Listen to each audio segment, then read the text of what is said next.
Hi, everyone. Thank you for joining us today to talk about the CACFP at-risk after-school program. After-school meals provide nutrition to students who might not have access to a meal at home, who need fuel for after-school activities, or possibly they had a really early lunch and they just want a snack. In addition to providing much needed nutrition, after school meal programs also offer safe and healthy environments for students to connect, eat together, and participate in enrichment activities. So starting an after school meal program can feel like a daunting task. So we're really hoping that this webinar can help to answer some questions or maybe spark some ideas of what after school meals could look like in your program, in your community. So we're joined by some partners at the state agency, the Department of Ed. We also have a couple panelists who are operating CACFP after school meal programs. And so we'll hear a little bit about their programs, and then Chelsea and I will share some information about how Full Plates can support.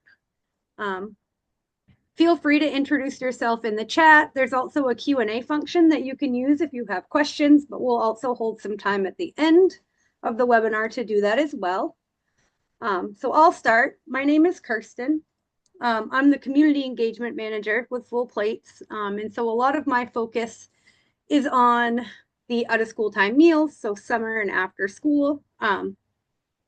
Many years ago when I was young, I worked at an after school program right after I graduated high school. So these programs have always been really special to me because I've seen them from being in after school and working at an after school program, and now here at Full Plates, I get to work with them too. So I will pass it along to Chelsea to introduce herself, and then we'll kick it off with some presentations. Good afternoon, everybody. My name is Chelsea, and I am the Summer and Out of School Mealtimes AmeriCorps Vista with Full Plates. So I'm excited that y'all are here today with us. And the CACFP, I've had some experience in my prior role before coming over to Full Plates with traditional CACFP. So it's really nice to be able to engage with the after school at-risk side of CACFP. So I'll turn it back. Would you like me to introduce our panelists? There we go. All right, so we're going to introduce our panelists who are from the CACFP that will be sharing information with us this afternoon. So our first panelist, there we go. First panelist that we have is Alyssa. She's a nutrition consultant for the CACFP and has worked in child nutrition for 11 years. And her role is to support all the institutions operating CACFP and their programs. And then we also are joined by Christina, who is also a nutrition consultant for the CACFP and recently started with the DOE in June. And her focus is providing assistance to the at-risk schools during the agreement and administrative review process. So we'd like to welcome Alyssa and Christina.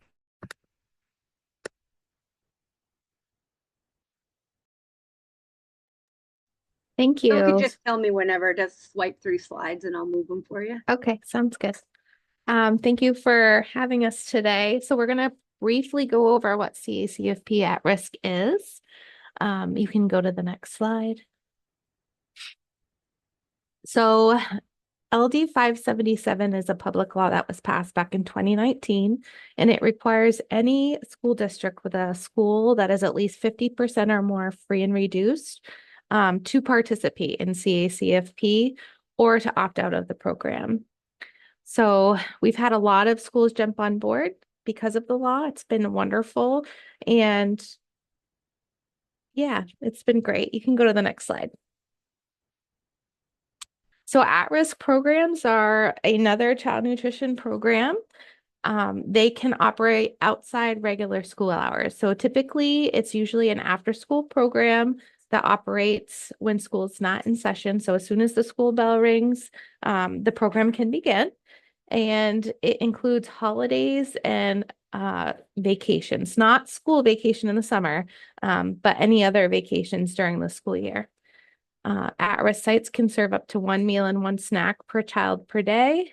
So it's a great way to feed kiddos after school and to definitely, feed the kids that need the help the most and may need additional nutrition after the school day ends. You can go to the next slide. So I don't know that you can really see that, but that is the meal pattern for CACFP. It's broken down into 3 age groups. It's based on the child's age. So if you have some younger children, you can use the 3 to 5 meal pattern, or you can just serve everyone the 6 to 12 age group, which actually 6 to 12 goes up to 6 to 18. So if you have kiddos over the age of 12 after school, you would use that meal pattern. Schools seem to really like using the CACFP meal pattern because it's a little bit smaller or smaller serving sizes than NSLP, so they can easily fit the meals into unitized containers. And it also helps reduce food waste, is what I've heard. So you have the option as a school to choose whether or not you want to use the NSLP meal pattern or CACFP. You can go to the next slide. So here is a menu that one of our at-risk programs created for the month of February. So it doesn't have to be hot meals all the time. It can be cold meals. And you can see here they have some creative options: build your own yogurt parfait, build your own pizza. It is a requirement for menus to be posted, and they need to include all of the meal components, because production records are not required for CACFP at risk. So the menu has to be very clear on what's being served. But I like to show this because I think it's a great visual of, it doesn't have to be some big hot meal. It can be something small like a sandwich, or, a charcuterie tray or something easy like that. You can go to the next one. So here are some visuals of some of the meals that have been served through CACFP at risk. We have a chicken Caesar salad, make your own pizza like we talked about earlier, and then there was a cracker stacker. You can go to the next slide. And there are different ways that you can serve CACFP at risk. You can serve it through the normal lunch line. We have a district that as soon as the school bell rings, all the kids come through the normal cafeteria point of service. They pick up their components. They go to the end of the line and enter their student ID into the pin pad, and the staff take attendance, and that works completely. We also have some at-risk sites that serve through carts, and they put all the components in bags on the cart, and they park the cart in the hallway. So when the school bell rings at the end of the day, the staff take meal counts and attendance, and the kiddo can take the meal somewhere on site to consume it. And then there are other programs that will bring the meals right to the classroom, wherever the enrichment is happening at the end of the day. So it doesn't have to be one single way or one meal service method. It can be multiple. There are districts that do multiple. Some have children come through the line, and they also bring carts to classroom. So it really is whatever works best for your district, as long as you're taking meal counts at point of service and attendance. You can go to the next slide. So part of participating in at-risk, CACFP at risk, is you have to have some type of free enrichment activity that is available to everyone. And one thing it cannot be is sports. However, there are enough activities after school that you can meet this anchor enrichment requirement without any issue. Some of these options are homework help, arts and crafts, dance and movement classes, career development, computer lessons, civil rights club, and many more. Next slide. Some things to consider if you're considering starting an at-risk program is unaffiliated partnerships with outside organizations. So this could be like partnering with a Boys and Girls Club in your area or some other childcare program for them to provide the enrichment piece and for you to provide the meals and snacks. I think it's also important to know when you start a new child nutrition program, it can feel overwhelming, and it doesn't have to be. You can start and stop CACFP at any time. So that means you could decide, hey, we're going to try this out in the spring and we're going to see how it works. Maybe we'll just start with PM snack and run it for a little bit and see if we have the participation we think that we need, and then transition to summer meals in the fall if it works out. So there is flexibility within the program. So we have some programs that have provided some quotes as to how CACFP has affected their programs. One of them is the 21st Century Learning for RSU 24. And Kristen said, having CACFP meals offered in our 5 after-school programs has provided a means of nutrition to many of our food insecure students. Our after-school program students thoroughly enjoy sitting down around the table, family style, to enjoy their meals together. And then we have a food service director, Mary Emerson from Westbrook, who says kids who participate in the after-school activities need food to carry them over until the family supper, which is often being pushed from 5 to 6. And in my homes, even towards 7 p.m. Kids need food to bridge the gap from the close of school until the family mealtime. CACFP funding allows us to provide healthy food to bridge that gap. So these are experienced sponsors that are operating the program and have operated the program for many years. If you are interested in reaching out and maybe shadowing one of their programs, feel free to reach out to us and we can connect the dots for you. And I also wanted to touch on what Mary said as far as, pushing, mealtime back. My kiddos participate in at-risk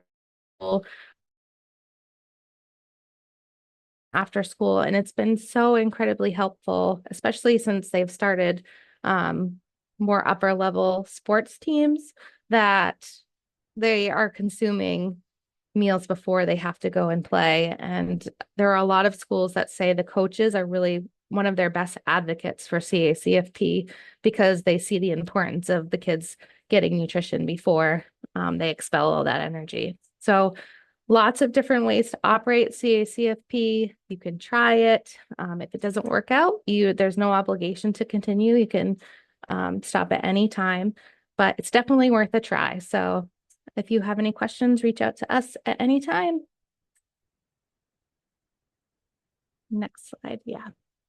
So Christina DeRocher is the at-risk nutrition consultant for the state. So if you have any direct questions, you can certainly email her or you can ask your questions in the chat box. Thank you. Thanks, Alyssa and Christina. Okay. So I think Chelsea's going to introduce Tina. We had Christopher. I'm still trying to find him. So we'll keep going. Sorry, Tina, you're in the hot seat today. All right. So introduce Tina. Thank you, Tina, so much for being with us today. So Tina Fabian is the food service director for RSU 3, which includes Brooks, Freedom, Jackson, Knox, Liberty, Monroe, Montville, Thorndike, Troy, Unity, and Waldo. She's been in school nutrition since 2000, and she's seen how much school meals have changed over the years. One of the greatest changes was the ability to participate in the CACFP. She heard about the program through a DOE training and eagerly raised her hand saying that she wanted to learn more about it. She believes she was one of the first districts in the state to participate and is highly encouraging anyone that has after-school enrichment activities to participate. The CACFP is a great resource for our students who stay after school and helps fill that void between lunch and dinner time, and sadly for some students, breakfast the next day. So without further ado, Tina from RSU 3. First, you're going to hear music in the background. I apologize. I'm right next door to the music room and they have indoor recess. So we've been operating since it became available. And Alyssa, I believe, did a presentation at Newport that year. And I was really excited when I heard that this was available to our schools. They had lessened the burden of the paperwork. I think at the beginning, that was the biggest burden for schools, was there was so much paperwork, and they changed the requirement and we quickly signed up, and we've never stopped since it started. We were operating Monday through Friday. We have since gone to Monday through Thursday because Fridays we do not have a late bus and we do not have after school enrichment activities. Therefore, we Monday through Thursday, we have about a half an hour that we operate. Our school dismisses at 3 in the afternoon, but kids start leaving their classes at 2:45 because we're a K to 12, actually pre-K to 12 school. So in order to get all the kids on the bus and out to the outlying schools, they start loading the buses early. And the kids, some of the kids even come down, the teachers will dismiss them and they'll come down and they'll eat something before they get on the bus. So that's great. If there's anybody that's hesitating, I really encourage you to just do it. It's really not that burdensome. The paperwork's not that hard. Just getting your staff trained to make sure they have a roster and a tick sheet. It really is easy, and I'm more than willing to help anybody that wants to start a program. We find our menus we try to do like a 2-week cycle menu. We keep it as kid-friendly hot food. They do like the hot food. I know you just did a menu. It was all cold foods. We did not have success with the cold foods. The kids kind of would take it and eat a little bit and throw in the garbage. So we have luck with doing chicken burgers, hamburgers, pizza, corn dogs, just pretty much kid-friendly grab and go, and they can eat it quickly, and the kids appreciate it. The coaches appreciate it that are here. The teachers love it. I was at a school board meeting in January, and it was just a discussion there about the CACFP meals. The school board was thoroughly happy and impressed that we're doing this. So I encourage anybody to just jump on board and try it. Thank you for sharing a little bit about what you all do with RSU3. That's fantastic. So we got a couple questions for you that we got you in the hot seat. And the first question we have for you is, what's one piece of advice that you would give other CACFP operators, whether they're considering onboarding or are an existing sponsor? The best advice would be keep it, like I said, kid-friendly menus for after school, and work with your staff to get them on board to do this. You don't need a lot of staff. If you could get 1 or 2 staff that are willing to maybe adjust their schedule and come in a little later and stay a little later to help get those meals out. It's really important for the kids to have that meal before they leave for the day.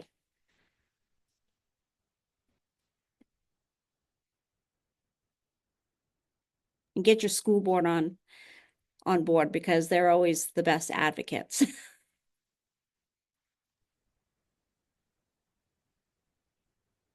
Tina, another question we have is, you said it was really easy, but I'm still going to ask.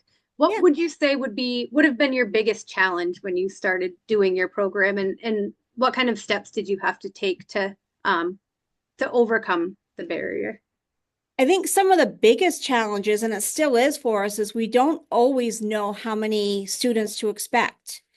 There may be times when there's a big activity going on after school and we're not aware of it. So we're planning for maybe 75 kids to come through the line, and then there's 150 kids coming through the line. That's happened before, and I have a second person that has run out back and thrown some stuff together, but we're trying to communicate better with our office staff and being aware of when that's going to happen. I mean, we actually have athletes come off school buses that are coming to visit our school for after school athletic events, and they'll come in and get a meal before they go out to the field because they may be playing the second or game, and so they'll come in and grab a meal before they go out. But the biggest thing is knowing how much to prepare.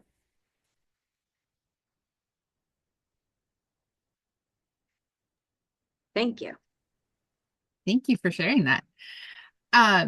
So the next question we have is, the flip side of that is, can you share a success story that you've had with the CACFP? And this could be a big success or one of those little everyday successes, but if you could share one with us, please. When we first started, we were hosting the music festival here for the KVAC music festival. And we were aware of it. We worked with the band teacher that was in charge of it. And we did like 300 meals that day because all of the visiting students from all the schools, they came in and they were tickled pink that they came in and they got a meal that day. So I think we was like close to 300 we did. We did chicken tender baskets because we knew they'd like them. It was quick and easy. So anytime that any event like that is happening at our school and it fits into our schedule, we notify the visiting schools, hey, this is what we're having this day. If we have any students that have allergy or dietary needs, let us know and we'll accommodate them and we'll pick up extra meals by doing that. And they think we're the best when we do that. Oh, thank you for sharing that. That is wonderful. Yeah, Tina, that's pretty awesome. That's a lot of meals. Yeah. And you kind of touched on that a little bit, but the next question we had was that if you do partner with another organization in your community or in your school, can you share a bit about how that looks like? You had mentioned, working with the band and then kind of connecting to other community activities. So I guess what does that look like? How do you initiate the process or kind of foster the relationship and stuff like that? Yep, actually we need to get back to doing this again. I think when COVID happened, we did slow down with some things. But I've met with at the beginning of the year, I've gone in and met with the athletic director and all of her coaches, and I had a flyer, and it was just a did you know? And what I did was I listed on there that if you have away games and you don't have funds to purchase meals for students, we can work with you and provide meals for students on the bus. So the boosters at the time that wasn't very strong, so they didn't have boosters to provide those meals. So we were providing the rosters, uploading them into our applications, and we were sending meals with the kids that went to away games on the buses. We haven't been doing that as much lately because I think they've just been so robust with their boosters clubs. It's not been needed, but that's something that I'd like to try to go back and revisit that in the fall next year and see if it's anything we can pick up again and start helping with that. When the athletic teams end their seasons, we'll do pizza parties for them because they like to have a pizza party. So we'll tell them we can do a pizza party. We can't provide cake or cookies or any of that. You can provide your own desserts, but as long as it fits into the meal pattern, we can provide that for you at no charge. So we do that quite a bit. And we sometimes will even have after school dinners or an open house. One year we did an open house and I reached out to Alyssa to change our hours for the day for our lunch, for our dinner that evening. And all of the students that came through, they ate for free and the parents paid for their meal.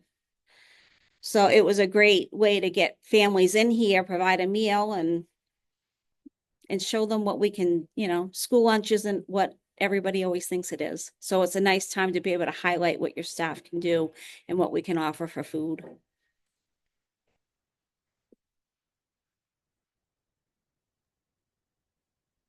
That's really good. Awesome advice, Tina. Thinking outside the box and getting meals wherever they need to go, really meeting people where they're at. Yes, thank you for sharing that. And I love the incorporating it into open house so parents can kind of see the amazing work that you all are doing.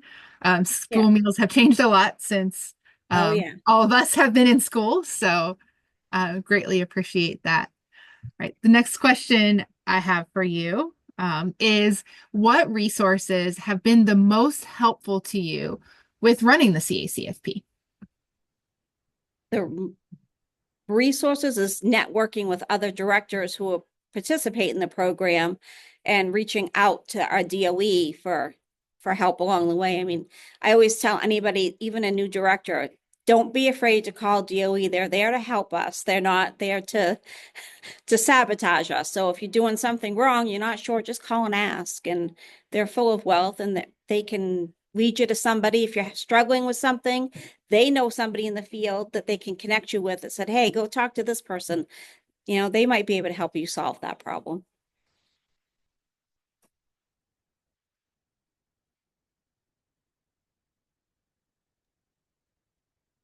Thanks, Tina. I agree. Our DOE is pretty awesome. So we have just one more question, and if it doesn't fit you, that's fine. But have you applied for a full plates grant before? And if so, how did you use your grant? For after school meals or for, I Yeah. have not for after school meals. Okay, I have for other grants, but not for after school meals. cool. Maybe this year it's not too late. Yeah, I'm thinking about it. I was trying to figure out a way to get the vending machine to work, but I just don't think I can do that. Well, I think that concludes most of the questions that we had for the panel discussion. Is there anything else that you would like to share that you feel like we missed? And then we'll open it up to questions from the audience. No, I mean, there again, I would really encourage you, if you're thinking about it, just try it. It's really not as cumbersome as people think it is. It's really easy and it is really needed. You'd be surprised at how many kids need it at the end of the day and before they go home and come back the next day.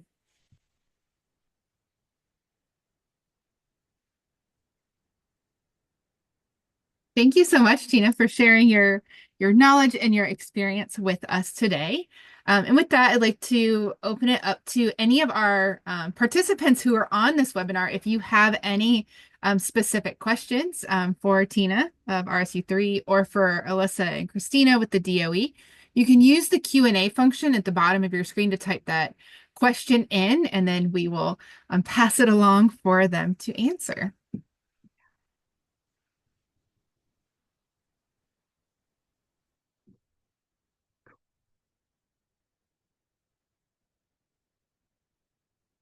We'll also save some more open time at the very end. Chelsea and I have just a couple slides to go over some of the opportunities and resources that full plates can offer.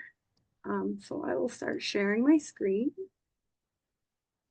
So we do have the Oakhurst After School Meals Grant. It's been open once a year, but we actually did 2 different rounds this year. So our first round was in October, and we have one that is open right now for the month of February. And so this is a funding opportunity to help you to start, scale, and sustain your CACFP after school meal programs. The funds can be used to pilot new programs, like Alyssa had mentioned, to open up new sites or to support your existing sites.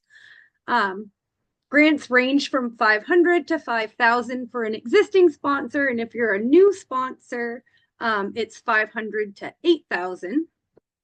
And so applicants must be operating or have plans to operate a DOE-approved meal site. So if you've already opted in and you've been in touch with Alyssa and you're ready to go, you can apply. And if you're not quite there yet, but you're in the needs to take action or you're thinking about it, I would suggest to get in touch with Alyssa and Christina at the DOE to see if you're eligible and to make sure.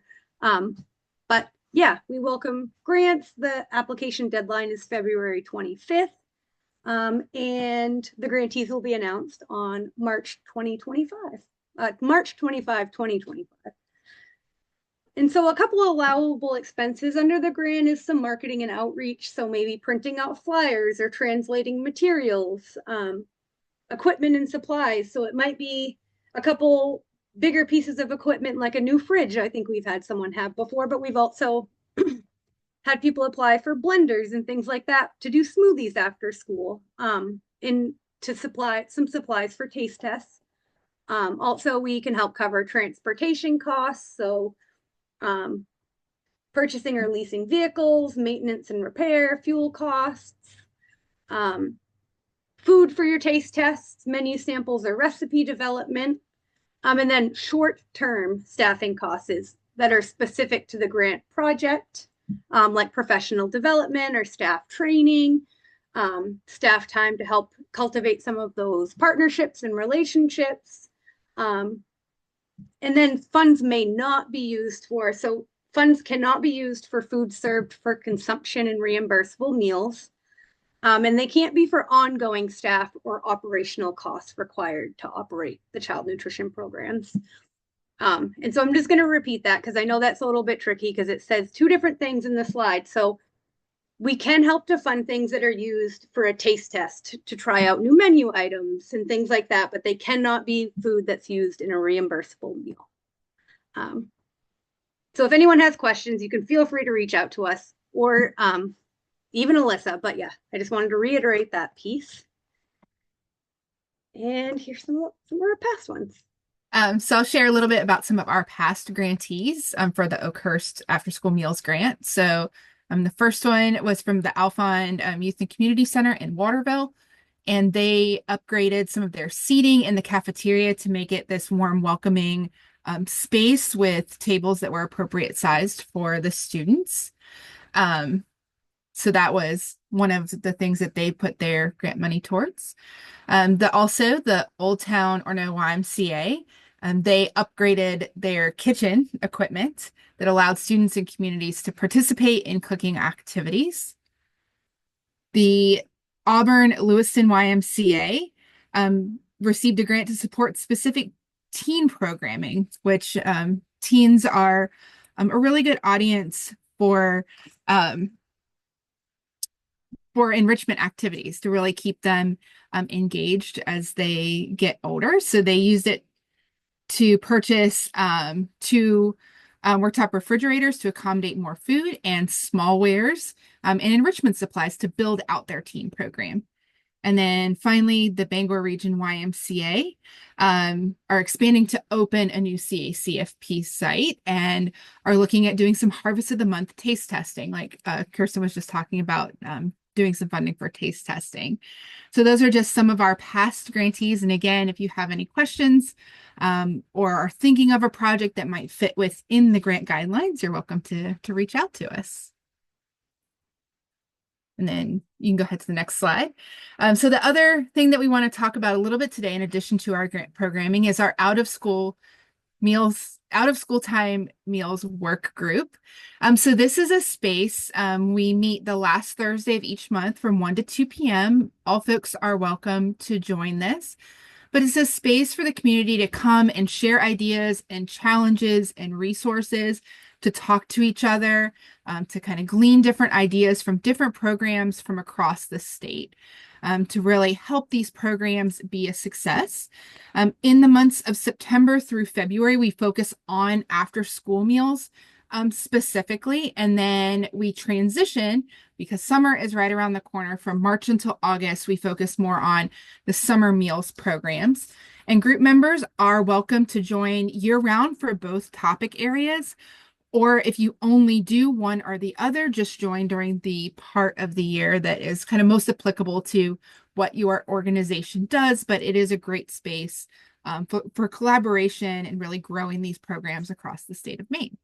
So we have two QR codes on here. The one on the top right will take you to our work groups and meetups calendar.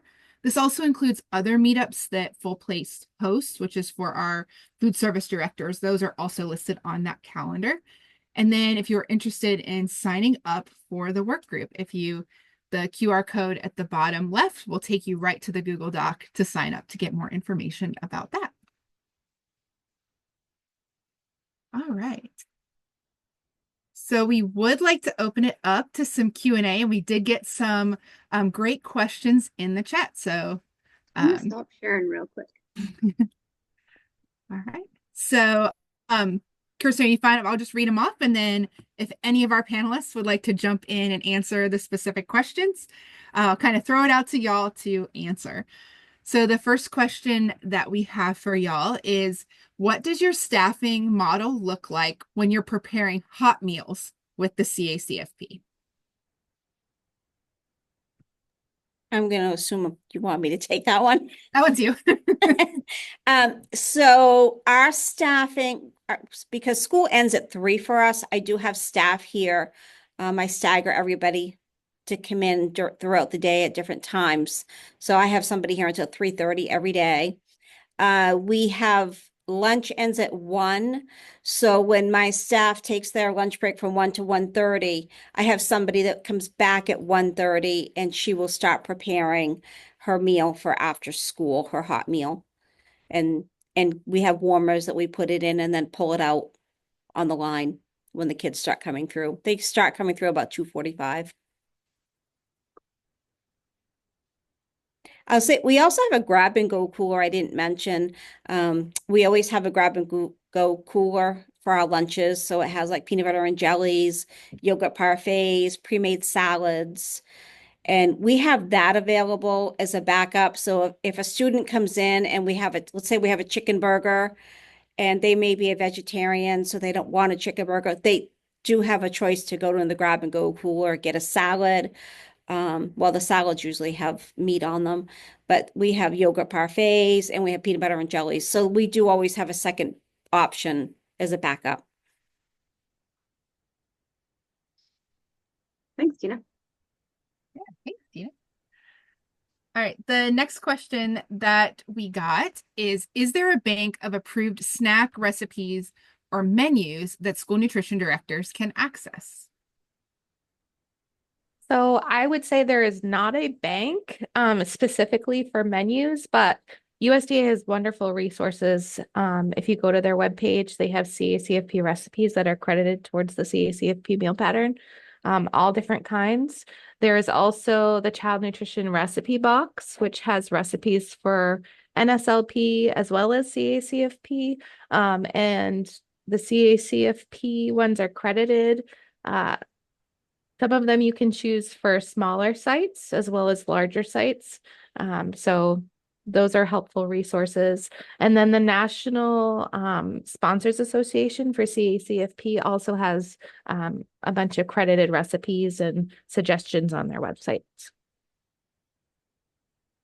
And then I would encourage you to reach out to other food service directors in the state to see what they're offering. They already know what the kids like or don't like, so they're really your best bet for good information. It's a great piece of advice, Alyssa. Thank you so much for sharing those resources, and we can make sure those resources get out to folks that are on this webinar. Also, just for our folks that may be on the webinar who are not school food service directors, the CACFP refers to the Adult and Child Care Food Program, and the NSLP is the National School Lunch Program. I know we tend to throw around a lot of acronyms. And then, Alyssa, do you want to jump in and just explain what BGC does? So the Augusta Teen Center was supposed to be on the call today, but for whatever reason, they're not here, and that's okay. But I wanted to touch really quickly on what they do. So they have a wonderful at-risk center for teens that are in their community. I've been there multiple times, and they do a great job incorporating the teens into their program. The teens help set the menu. They help prepare the meals. They also have activities going on. Homework help. They do a dodgeball. They have this really great computer program where a student has to build a computer for an outside organization. I think they have to build one for the teen center itself. And then after they do those two, then they can create or build a computer for themselves. So it's a really great program, and they do a wonderful job incorporating the teens. I think Chris had shared with us that they had used a grant for a blender, and they had worked with their students to create smoothies. And also he had noted before that with the kids learning how to cook and working in the kitchen, they discovered the teens really preferred roasted vegetables as opposed to the normal cooked kind. So getting the teens involved has been a really positive experience for their program. And you can see when you go on site how much the teens really do appreciate the help and the care that they're getting while they're there. Thanks, Alyssa. Okay, we have a couple more questions. I'm going to do the same thing Chelsea did. I'm going to throw them out to the group and let you answer. Oh, that's the same question. It didn't even come up. It said it was new, but it wasn't. It keeps giving me the notification. No new questions. I'm lying. Okay. Does anyone have other questions?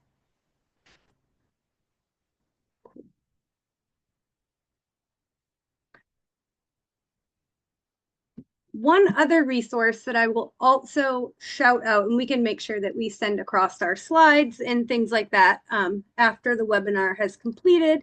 But we also have been doing some CACFP at-risk grant office hours. So it's a space where we just kind of sit, and anybody's welcome to join and just ask questions or maybe pitch an idea, or maybe they're trying to figure out how to make things work or create their budget. And so our next one of those is next Wednesday, the 19th, and that will be at 3 p.m. And so I can also include the link for that. And I think that's our last one before the grant closes. So if you have some questions, feel free to join us next Wednesday at 3.